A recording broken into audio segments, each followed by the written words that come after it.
नया सूरज, नई उम्मीद। तो कहानी शुरू होती है। सियोल की सर्द सुबह थी। हल्की हल्की बर्फ गिर रही थी और आसमान में सफेदी छाई हुई थी। चोयारा अपने कमरे में दर्पण के सामने खड़ी थी। आज का दिन उसके जीवन का सबसे बड़ा दिन था, उसकी शादी का दिन। सफेद गाउन पहने वह किसी परी से कम नहीं लग रही थी। उसकी आंखों में खुशी की चमक थी, लेकिन कहीं ना कहीं उसके चेहरे पर हल्की सी घबराहट भी साफ दिखाई दे रही थी।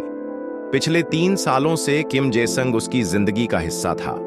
उनकी मुलाकात एक कॉफी शॉप में हुई थी, जब आरा ने गलती से जेसंग के कप पर अपना नाम लिखवा दिया था। वहीं से उनकी बातचीत शुरू हुई और धीरे धीरे वह बातचीत प्यार में बदल गई। जेसंग के साथ आरा ने अपनी जिंदगी के सबसे खूबसूरत पल बिताए थे। वह उसे अपना राजकुमार मानती थी, जो हर मुश्किल घड़ी में उसका साथ देता था। शादी की तैयारी कई महीनों से चल रही थी। चर्च को सफेद और गुलाबी रंग के फूलों से सजाया गया था। हर कोने पर कैंडल्स जल रही थीं, जिनकी रोशनी एक जादुई एहसास पैदा कर रही थी। आरा की मां और उसकी सहेलियां उसे तैयार करने में मदद कर रही थीं। हर कोई इस बात का ध्यान रख रहा था कि कुछ भी कमी न रह जाए। जैसे जैसे समय बीत रहा था, मेहमान चर्च पहुंचने लगे थे। हर कोई आरा की तारीफ कर रहा था। वह वाकई में बहुत खूबसूरत लग रही थी। चर्च के दरवाजे पर खड़ी होकर उसने देखा कि हर कोई मुस्कुरा रहा था, लेकिन उसका दिल हल्का सा परेशान था। जेसंग का फोन बंद था। आरा ने इसे सिर्फ घबराहट समझकर नजरअंदाज कर दिया। उसने खुद को समझाया कि जेसंग शायद तैयार हो रहा होगा या किसी जरूरी काम में व्यस्त होगा, लेकिन उसका दिल अजीब सी बेचैनी महसूस कर रहा था। उसकी सहेली सूजी ने उसे हौसला दिया और कहा, आरा, ये दिन तुम्हारे लिए है। सब कुछ बिल्कुल परफेक्ट होगा। घड़ी की सुई आगे बढ़ रही थी। चर्च में सब कुछ तैयार था। संगीत बज रहा था।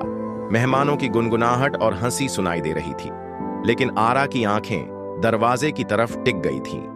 वह उस पल का इंतजार कर रही थी जब जेसंग दरवाजे से अंदर आएगा और उसका हाथ थामेगा। हर किसी को लग रहा था कि यह शादी सियोल की सबसे खूबसूरत शादी बनने वाली है। चर्च की रोशनी और फूलों की महक माहौल को और भी खास बना रही थी, लेकिन आरा के दिल में हल्का सा डर था। क्या जेसंग सही समय पर पहुंच पाएगा, या फिर यह खुशी अधूरी रह जाएगी? आरा ने अपनी मां की तरफ देखा, जो उसे शांत रहने का इशारा कर रही थीं। उसने गहरी सांस ली और मुस्कुराने की कोशिश की। उसे भरोसा था कि सब कुछ ठीक होगा। आखिर यह उसकी परफेक्ट शादी का दिन था। शादी के दिन की रौनक और चर्च का खूबसूरत माहौल धीरे धीरे तनाव में बदलने लगा। शादी का समय करीब आता जा रहा था, लेकिन दूल्हा किम जेसंग अभी तक नहीं पहुंचा था। सफेद गाउन में सजी चोयारा चर्च के अंदर अपने परिवार और दोस्तों के साथ खड़ी थी। उसका दिल धीरे धीरे बेचैन होता जा रहा था। उसकी सबसे करीबी दोस्त और ब्राइड्समेड यूंजी ने उसे शांत करने की कोशिश की। वह आरा के पास जाकर उसके कंधे पर हाथ रखते हुए बोली, आरा, घबराओ मत। जेसंग बस थोड़ा लेट हो गया होगा। शायद ट्रैफिक में फंस गया है या कुछ जरूरी काम में उलझ गया होगा। वह तुम्हें कभी धोखा नहीं देगा। तुम जानती हो वह तुमसे कितना प्यार करता है। आरा ने हल्की मुस्कान देने की कोशिश की, लेकिन उसके चेहरे पर चिंता साफ झलक रही थी। उसने अपने फोन पर फिर से जेसंग को कॉल किया। हर बार वही जवाब आया, यह नंबर फिलहाल उपलब्ध नहीं है। आरा का दिल बैठने लगा। उसने खुद को समझाने की कोशिश की कि यह सब महज एक संयोग है, लेकिन मन के किसी कोने में डर गहराता जा रहा था। चर्च के बाहर हलचल बढ़ रही थी। मेहमान आपस में कानाफूसी करने लगे थे। हर किसी के चेहरे पर सवाल था, आखिर दूल्हा कहाँ है? आरा के माता पिता भी परेशान हो उठे। उसके पिता ने गंभीर स्वर में कहा, यह लड़का कहाँ है? उसने किसी को बताया भी नहीं कि वह कहाँ है। आरा की मां ने उसे सांत्वना देने की कोशिश की, लेकिन उनकी आंखों में भी चिंता साफ दिखाई दे रही थी। यूंजी और बाकी दोस्तों ने जेसंग के दोस्तों को फोन करना शुरू कर दिया, लेकिन कोई भी सही जानकारी नहीं दे पा रहा था। ऐसा लग रहा था जैसे जेसंग ने अचानक सबके संपर्क से दूरी बना ली हो। चर्च में मौजूद हर शख्स अब आरा की ओर देख रहा था। वह उनके सवालों और चिंताओं का सामना करने की कोशिश कर रही थी, लेकिन उसकी आंखों में धीरे धीरे आंसू भरने लगे थे। उसने यूंजी का हाथ कसकर पकड़ लिया और धीमे स्वर में कहा, क्या जेसंग सच में आएगा? क्या कुछ गलत हो गया है? यूनजी ने उसकी आंखों में देखते हुए कहा, आरा, जेसंग तुम्हें प्यार करता है। उसे पता है कि यह दिन तुम्हारे लिए कितना खास है। वह जरूर आएगा, बस थोड़ा इंतजार करो। समय जैसे ठहर गया था। चर्च की घड़ी की सुई चलती जा रही थी, लेकिन जेसंग का कोई पता नहीं था। आरा ने खुद को मजबूत रखने की पूरी कोशिश की, लेकिन उसके दिल में उठते सवाल उसे परेशान कर रहे थे। क्या जेसंग इस शादी के लिए तैयार नहीं था, या फिर कुछ ऐसा हुआ जिसकी किसी को उम्मीद नहीं थी? आखिरकार आरा ने गहरी सांस ली और खुद को संभालते हुए अपनी मां से कहा, शायद कोई गलतफहमी हो रही है। जेसंग आएगा, मुझे उस पर भरोसा है। उसकी आवाज में भले ही विश्वास था, लेकिन उसके दिल की धड़कनें तेज हो रही थीं। चर्च के अंदर हर कोई इंतजार कर रहा था। हर गुजरते पल के साथ उम्मीदें और सवाल दोनों बढ़ते जा रहे थे। दूल्हे के इंतजार में यह परफेक्ट शादी अधूरी सी लगने लगी थी। चर्च में माहौल धीरे धीरे तनावपूर्ण होता जा रहा था। हर कोई असमंजस में था कि आखिर दूल्हा किम जेसंग क्यों नहीं आया। शादी का समय बीत चुका था और अब सवालों का जवाब देना मुश्किल हो रहा था। तभी जेसंग के एक करीबी दोस्त ने आरा के पिता को इशारे से अपने पास बुलाया। उसके चेहरे पर चिंता और झिझक साफ झलक रही थी। धीरे से उसने कहा, जेसंग यहां नहीं आएगा, वह किसी और के साथ भाग गया है। यह सुनते ही आरा के पिता के चेहरे का रंग उड़ गया। वह कुछ पलों तक अवाक खड़े रहे। उन्हें समझ नहीं आ रहा था कि यह बात अपनी बेटी को कैसे बताएं। उनकी आंखों में गुस्सा और दुख एक साथ उमड़ने लगा। आरा, जो चर्च के बीचों बीच खड़ी थी, यूनजी के साथ बात करने की कोशिश कर रही थी। तभी उसने देखा कि उसके पिता का चेहरा उतरा हुआ था। उसके दिल में हलचल मच गई। क्या हुआ पापा? क्या जेसंग का कोई संदेश आया है? उसने धीरे से पूछा। उसके पिता ने उसे संभालते हुए कहा, आरा, मैं जानता हूं कि यह सुनना तुम्हारे लिए बहुत कठिन है, लेकिन जेसंग यहां नहीं आएगा। वह किसी और के साथ चला गया है। आरा को पहले तो समझ नहीं आया कि उन्होंने क्या कहा। कुछ पलों के लिए वह अपनी जगह पर जड़ होकर खड़ी रही। उसके कानों में जैसे हर आवाज बंद हो गई हो। चर्च में लोग उसे देख रहे थे, लेकिन उसे कुछ महसूस नहीं हो रहा था। उसकी आंखों में आंसू भर आए। यह नहीं हो सकता, जेसंग मुझे ऐसा कभी नहीं करेगा, आरा ने कांपती आवाज में कहा। उसकी आंखें उस सच्चाई को नकारने की कोशिश कर रही थीं, जिसे सुनना उसके लिए असहनीय था, लेकिन सच्चाई वही थी। जेसंग ने उसे बिना बताए उसे छोड़ दिया था। यूनजी ने तुरंत उसे संभाल लिया, क्योंकि आरा गिरने ही वाली थी। आरा, मैं तुम्हारे साथ हूं, तुम बहुत मजबूत हो, सब ठीक हो जाएगा, उसने कहा। आरा ने अपनी आंखों में बहते आंसुओं को पोंछने की कोशिश की, लेकिन उसकी आवाज टूट चुकी थी। क्यों? मैंने ऐसा क्या किया था कि वह मुझे इस तरह छोड़कर चला गया? उसने हिचकते हुए कहा। चर्च में बैठे मेहमानों में खामोशी छा गई थी। कोई कुछ कहने की हिम्मत नहीं कर रहा था। आरा के माता पिता उसके पास आकर उसे दिलासा देने लगे। उसके पिता ने गहरी सांस लेते हुए कहा, आरा, जो हुआ वह बहुत गलत है, लेकिन यह तुम्हारी गलती नहीं है। जो इंसान तुम्हारे साथ ऐसा कर सकता है, वह तुम्हारे लायक कभी था ही नहीं। आरा ने गहरी सांस ली और अपनी घबराहट को काबू में करने की कोशिश की। वह टूट चुकी थी, लेकिन कहीं न कहीं उसके दिल के कोने में यह एहसास भी था कि यह सच्चाई जानने के बाद उसने एक ऐसे रिश्ते से खुद को बचा लिया जो सच्चा नहीं था। चर्च में मौजूद हर शख्स की नजरें आरा पर थीं। वह सभी के लिए दया और सहानुभूति का केंद्र बन गई थी। लेकिन आरा ने धीरे धीरे अपनी आंखों से आंसू पोंछे और खुद को संभालने की कोशिश की। मैं कमजोर नहीं हूं, उसने अपने आप से कहा। यूनजी ने उसका हाथ थाम लिया और मुस्कुराते हुए कहा, तुम इससे कहीं ज्यादा मजबूत हो आरा। तुम्हारा जीवन यहीं खत्म नहीं होता, यह सिर्फ एक नई शुरुआत है। आरा ने भले ही अपने सपनों की शादी खो दी हो, लेकिन उसने अपनी गरिमा और खुद पर भरोसा बनाए रखा। वह जानती थी कि उसकी जिंदगी में अब एक नया रास्ता खुलेगा। चर्च का माहौल गहरी खामोशी और हल्की कानाफूसी से भर गया था। हर कोने में लोग धीमे स्वर में चर्चा कर रहे थे। कुछ मेहमानों के चेहरे पर हैरानी थी, तो कुछ की आंखों में सहानुभूति। हर कोई यही जानने की कोशिश कर रहा था कि आखिर ऐसा क्यों हुआ। क्यों वह खूबसूरत शादी, जिसके लिए इतने दिन तैयारी की गई थी, अचानक रद्द हो गई। चोईयारा इन सब बातों से दूर अपने अंदर की लड़ाई लड़ रही थी। उसके चेहरे पर आंसुओं की लकीरें थीं और उसकी आंखें लाल हो चुकी थीं। उसे अब भी यकीन नहीं हो रहा था कि यह सब उसके साथ हुआ है। वह जिसने इस दिन के लिए अनगिनत सपने देखे थे, आज उसी दिन उसकी सारी खुशियां बिखर चुकी थीं।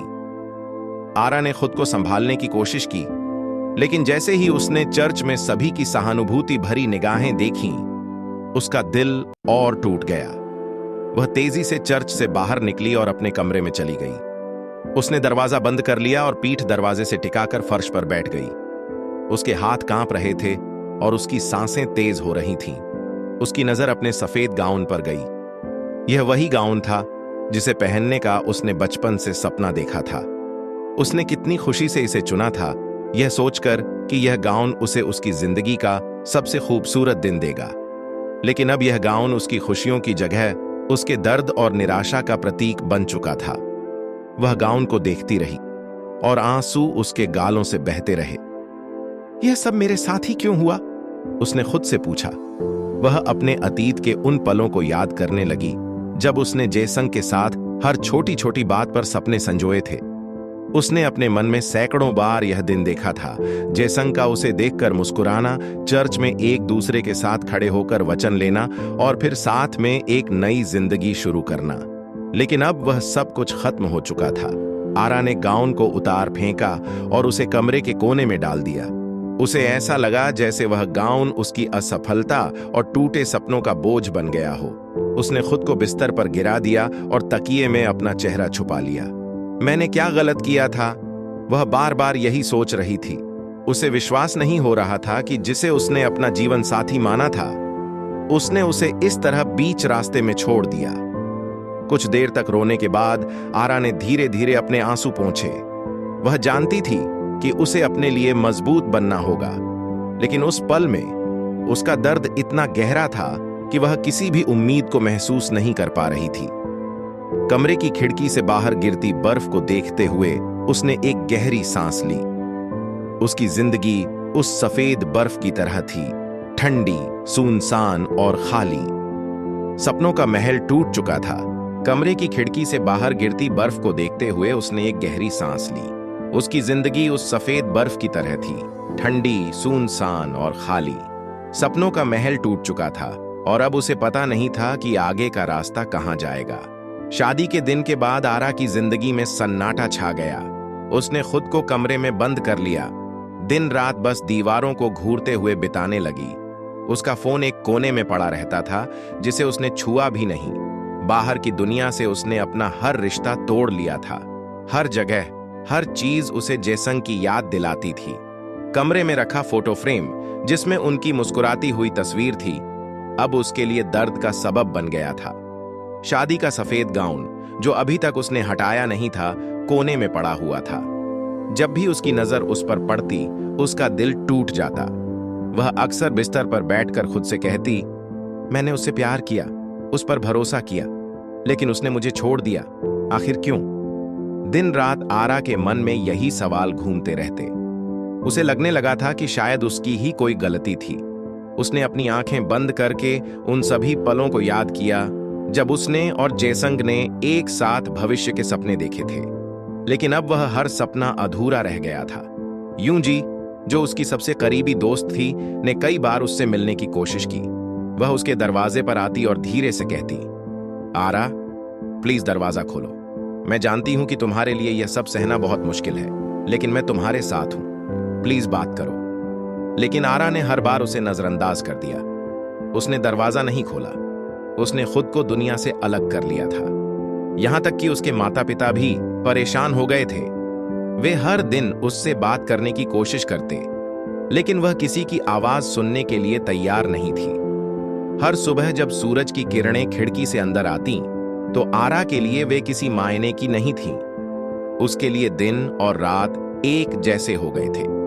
वह घंटों तक बिना खाए पिए बैठी रहती, अपने मन के भीतर उठते सवालों और दर्द से लड़ने की कोशिश करती। क्या जेसंग कभी मुझसे प्यार करता भी था? वह खुद से पूछती, लेकिन हर बार जवाब एक गहरी चुप्पी में बदल जाता। उसका मन उसे बार बार उस दिन की ओर खींच कर ले जाता जब उसने खुद को दुल्हन के रूप में देखा था। उस पल में वह दुनिया की सबसे खुश लड़की थी, लेकिन अब वही लड़की दर्द और अकेलेपन से जूझ रही थी। यूंजी हार मानने वालों में से नहीं थी। उसने आरा के माता पिता से कहा, हमें उसे अकेला नहीं छोड़ना चाहिए। वह बहुत मुश्किल समय से गुजर रही है। मुझे यकीन है कि वह खुद को संभाल लेगी, लेकिन उसे हमारी जरूरत है। आरा को यह महसूस होने में समय लग रहा था कि उसके आसपास लोग उसे प्यार करते हैं और उसकी परवाह करते हैं, लेकिन फिलहाल वह अपने अकेलेपन के घने अंधेरे में कैद थी। उसका दिल टूट चुका था और वह इस दर्द से उबरने का रास्ता ढूंढने में असमर्थ थी। इन दिनों ने आरा को बदल दिया। वह अब वही खुशमिजाज लड़की नहीं रही थी, लेकिन कहीं न कहीं उसकी आत्मा के किसी कोने में एक हल्की सी उम्मीद बची थी कि एक दिन वह इस दर्द से बाहर आ पाएगी। यह उम्मीद उसकी कहानी का नया अध्याय लिखने के लिए तैयार थी। दिन हफ्तों में बदल गए, लेकिन आरा की जिंदगी उसी ठहरे हुए मोड़ पर अटकी हुई थी। वह अब भी अपने कमरे में खुद को बंद रखती थी, बिना किसी से बात किए।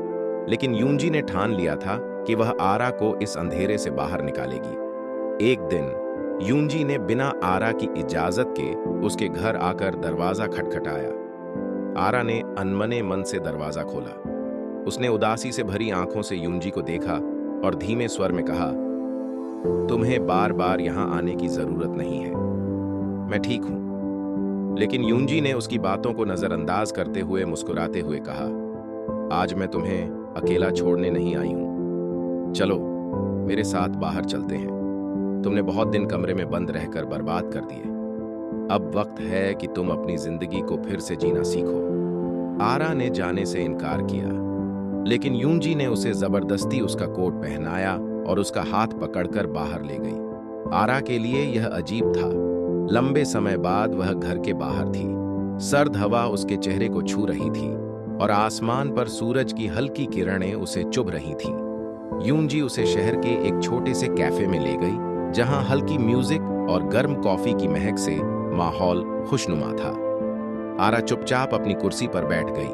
वह अभी भी यूंजी के साथ आने का कारण नहीं समझ पा रही थी। यूंजी ने उसकी तरफ देखा और कहा, आरा, मैं जानती हूं कि तुमने जेसंग से बहुत प्यार किया था, लेकिन उसने जो किया उसके लिए तुम अपनी पूरी जिंदगी बर्बाद नहीं कर सकती। यह वक्त खुद के लिए जीने का है। तुम्हारे पास अभी भी पूरा जीवन है और तुम्हें इसे खुशी से जीना सीखना होगा। आरा ने उसकी बात सुनकर कहा, यह इतना आसान नहीं है यूंजी। उसने मेरे सपनों को तोड़ दिया। मैं अब खुद को फिर से संवारने की हिम्मत नहीं कर सकती। यूंजी ने उसका हाथ पकड़ा और कहा, आरा, हर टूटा सपना तुम्हें खत्म करने के लिए नहीं होता। कभी कभी यह तुम्हें मजबूत बनाने के लिए होता है। यह वक्त तुम्हारे लिए है कि तुम अपनी खुशियों को खुद ढूंढो, खुद से प्यार करना सीखो। यूंजी की बातें धीरे धीरे आरा के दिल में उतरने लगीं।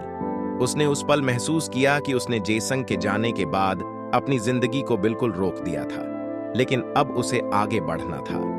अगले कुछ दिनों में आरा ने छोटे छोटे बदलाव करना शुरू किया।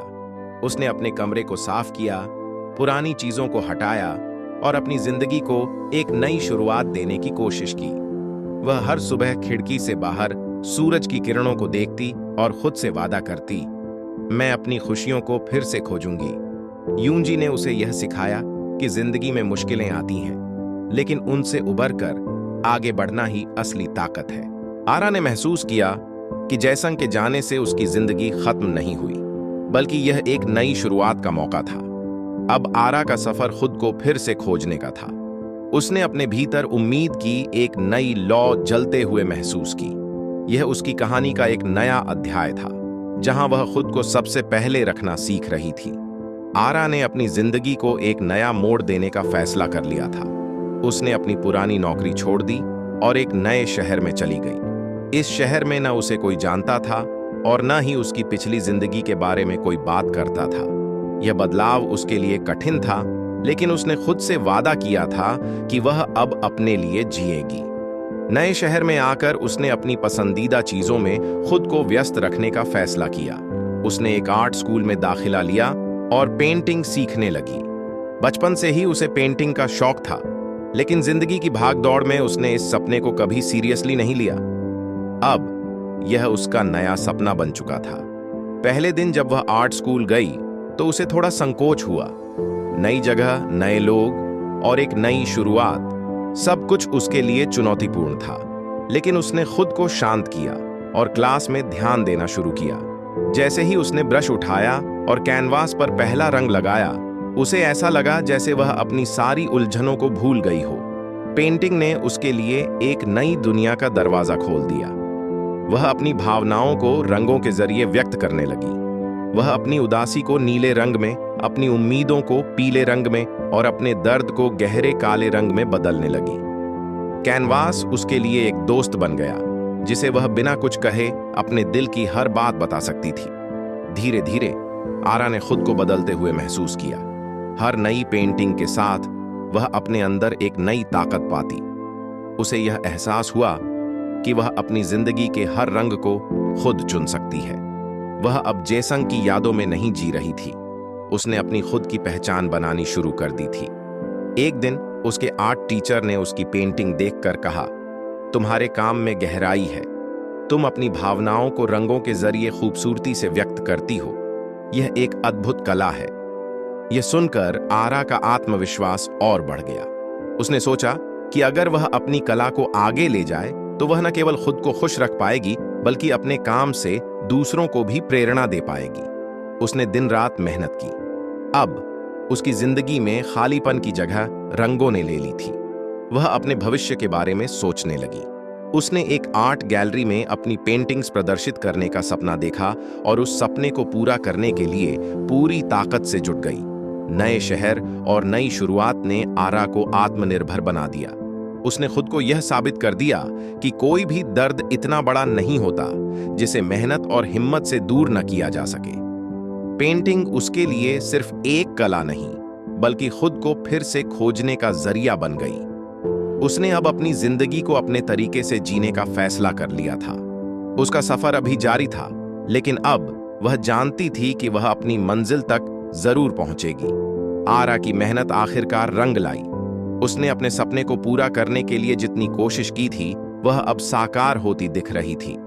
उसके आर्ट स्कूल के टीचर और दोस्तों ने मिलकर उसकी पेंटिंग प्रदर्शनी का आयोजन किया। यह आरा के लिए एक बड़ी उपलब्धि थी। उस दिन आर्ट गैलरी में हलचल थी। हर कोने में लोग आरा की पेंटिंग्स की तारीफ कर रहे थे।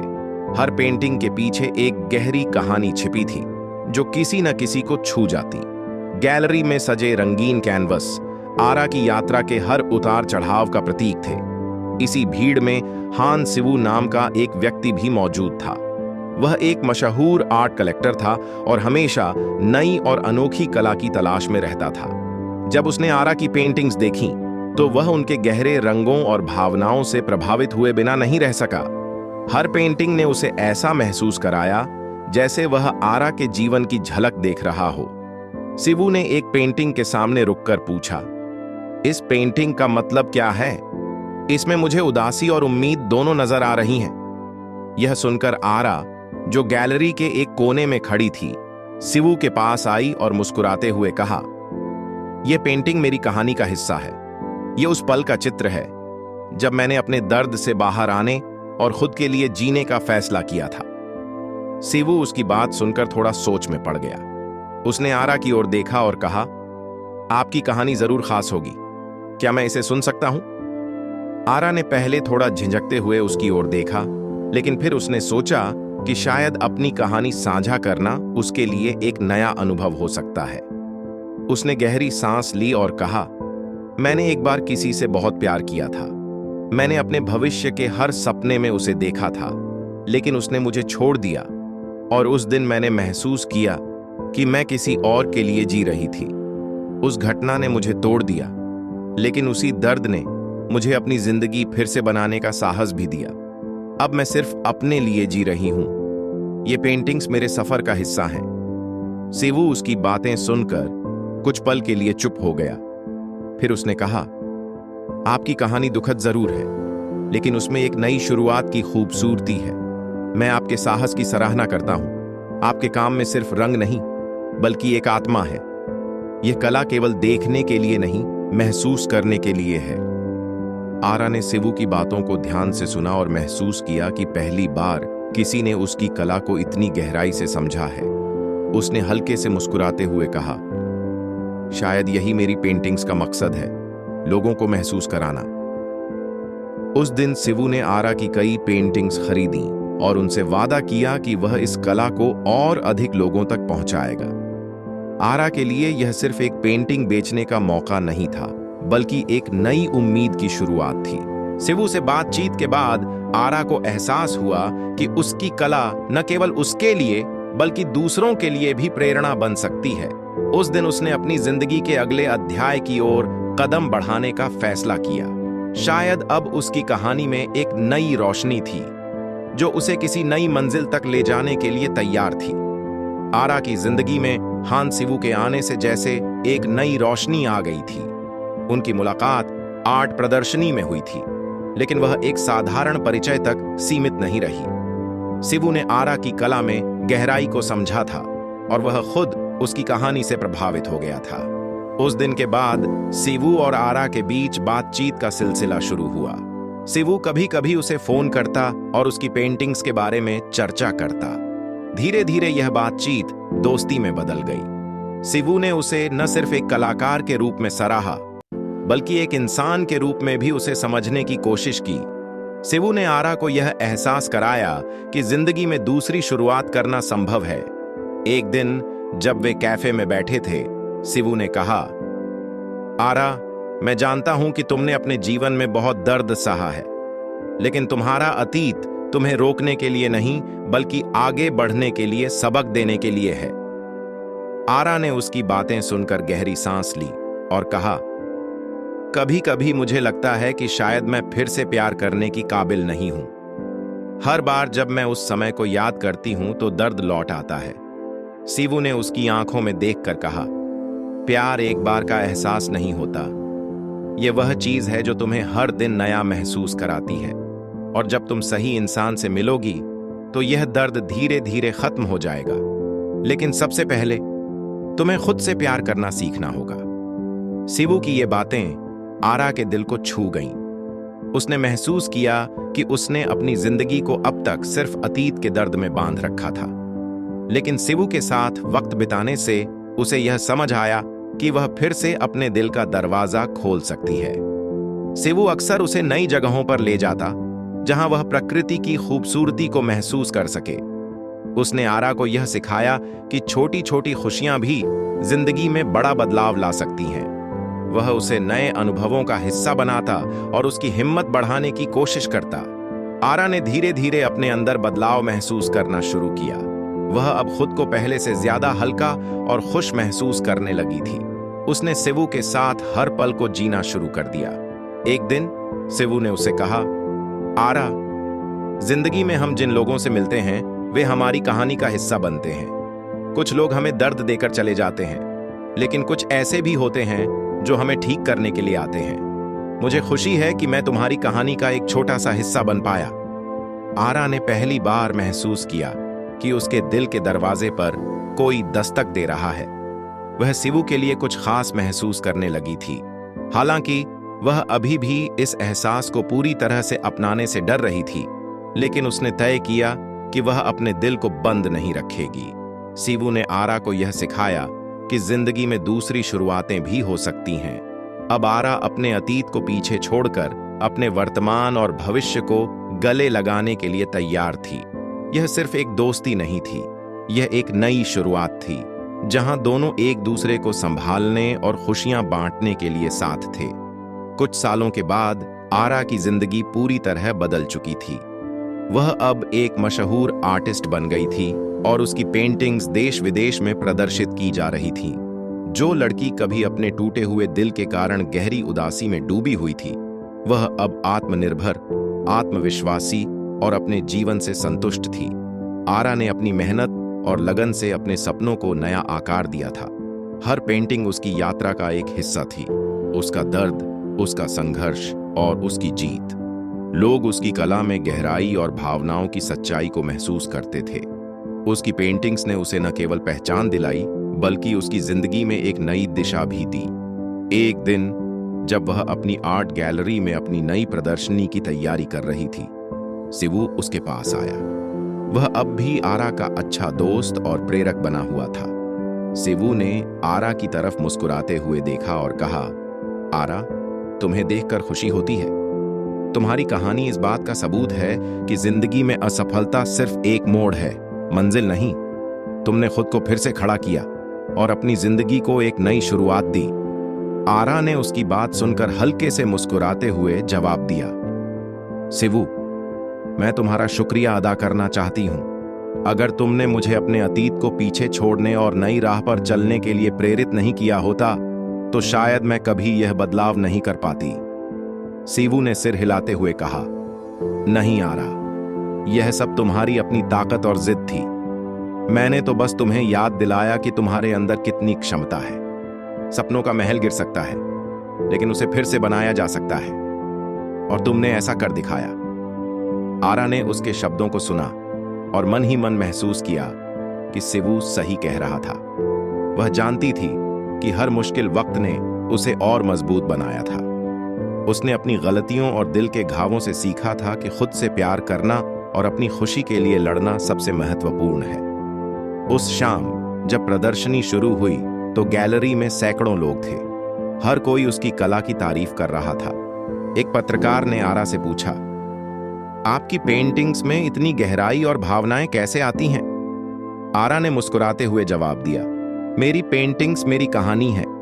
मैं अपने हर अनुभव को, चाहे वह खुशी हो या दर्द, रंगों के जरिए बयां करती हूं। मैंने सीखा है कि जिंदगी का हर अंत एक नई शुरुआत हो सकता है।